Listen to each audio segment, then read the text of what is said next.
खबर शामिल करते हैं एबटाबाद से। एबटाबाद में वाक़या लिटिल एंजल स्कूल अपर मलकपुरा की प्रिंसिपल मिस गुलनाज ने वज़ीर आज़म इमरान खान से इंसाफ की अपील कर दी। खुदारा मदीने की रियासत में मुझे इंसाफ दिलाया जाए। रिपोर्ट शेख मोहम्मद नवाज, तर्जमान मिल्लत न्यूज़, एबटाबाद। वाक़या आपके साथ पेश आया, क्या कहेंगे आप? किस तरह पेश आया? ये जो कौन लोग थे वो जो सामने ये आपका पेश आया? जनाब आली 1988 में मैंने स्कूल इस्टेब्लिश किया गौर यूब साहब की बिल्डिंग में, और तकरीबन 6 साल बाद यानी 94 में ये लोग मेरे पास आए कि बिल्डिंग हम सेल करना चाहते हैं, अगर आप लेना चाहती हैं तो वेल एंड गुड, नहीं लेना चाहती तो आप बिल्डिंग खाली कर दें। फिर इसी मकूले के मसदाक के मरते क्या ना करते, यानी स्कूल का कोई अल्टरनेट इधर इस एरिया में से आपने रेंट पे बिल्डिंग ली थी? जी। कौन लोग थे? ये गौर यूब साहब जो सदर यूब जनरल मोहम्मद यूब खान के साहिबजादे हैं। ठीक है। और उनके आगे साहिबजादे अभी असम्बली में हैं, उमर यूब खान, ये उनके नाम थी बिल्डिंग। ठीक है।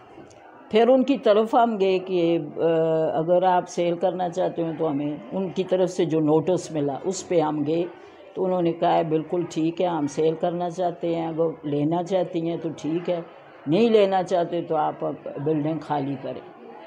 फिर मैंने तकरीबन पेशावर जाके, और फिर जब ये पूछा कि कौन इसके यानी किसके ज़रिए हम ये रकम आपको दे भेजेंगे, उन्होंने कहा उमर शहजाद जो उनका दामाद है, पेशावर में रहता है। फिर उसकी तरफ गए हम, 80,000 बयाने के तौर पे दिया, 27 लाख में सौदा हुआ हमारा उस बिल्डिंग का। फ्रंट पे जो थी और उधर रहमानिया स्कूल था, बैक पे जो थी वहाँ लिटिल एंजल्स था। फिर उसके बाद हमने ये भी पूछा कि हमारे पास इतनी अमाउंट इकट्ठी नहीं है तो किस तरह ये देंगे, तो उन्होंने कहा किस्तों में बेशक दे दो। फिर 10 लाख, फिर 3 लाख, फिर 5 लाख, और फिर उसके बाद जब कब्ज़ा यानी उन्होंने कहा आधी पेमेंट करें कब्ज़ा देंगे, फिर कब्ज़ा नहीं दिया। 3 साल गुजर गए। 3 साल बाद मैं कोर्ट में गई, मुकदमा दायर किया इनके ख़िलाफ़, और ये इनके वकील ही पेशी पे आते रहे या ख़ुद नहीं आए। और वो दिन और आज का दिन 2021, ना मुझे इंसाफ मिला, ना बिल्डिंग मिली, ना पैसा मिला। तो अब मैं इमरान खान साहब से, तो इसके लिए आपने कोई कानूनी कार्रवाई की? वो कोर्ट्स में ही जो मुकदमा लगा हुआ था ना उसी तो में। क्या कहती है कोर्ट, क्या कहती है? कोर्ट्स बस यही आगे तारीख पे तारीख जो उनका रूल है।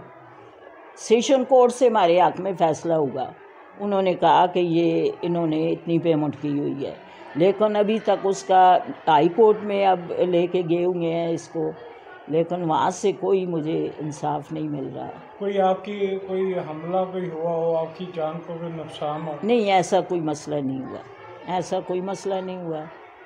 और ये है कि अभी तक इंसाफ नहीं से तो मैं आप वज़ीर आज़म इमरान खान साहब से क्या इंसाफ की क्या अपील कर रही हैं? मैं इमरान खान साहब के लिए मैंने अपने स्कूल में भी दावत दी थी जब वो प्राइम मिनिस्टर नहीं थे। यहाँ पे भी उनके सामने मसला मैंने बयान किया था, और अब भी कर रही हूँ कि खुदारा आपको वज़ीर आज़म बनाने के लिए मैंने रातों को उठ के सजदे किए हैं, ताकि एक गैर जानबदार हुकूमत आए जो मुझे इंसाफ दिलाए। तो उसके लिए आप मेरी ये अपील उनके आगे पेश करें ताकि मुझे इंसाफ मिले। उस वक्त की यानी 94 की जो 20 लाख रुपए है वो अब 20 करोड़ रुपया बन चुका है। तो अल्लाह उनको बहुत 10 साल हुकूमत देगा अगर वो मुझे इंसाफ दिलाएंगे। इंशाअल्लाह उनके लिए हम दुआ गो हैं कि अल्लाह इमरान खान साहब जैसा लीडर हमें हमेशा के लिए अता करे, ताकि वो आके मसाइल सुन सकें। बिल्कुल। Thank you.